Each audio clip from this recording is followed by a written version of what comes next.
Als ik aan Piaf denk, dan denk ik toch meteen aan de Je ne regrette rien. Ik weet niet wat het is, maar als dat intro komt, dan krijg ik meteen kippenvel over mijn hele lijf.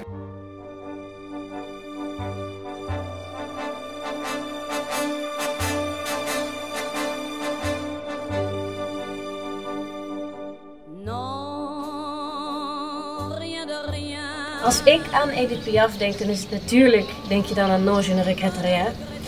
Maar Hymne de l'amour is natuurlijk ook echt fantastisch.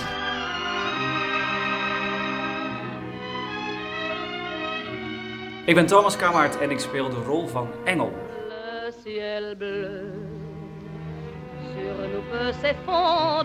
Mijn naam is Hein en ik ga de rol van de dwaas spelen in de musical Piaf.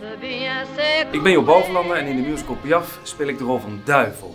En als ik aan Piaf denk, dan denk ik ook vooral aan de prachtige songs, zoals La Vie en Rose.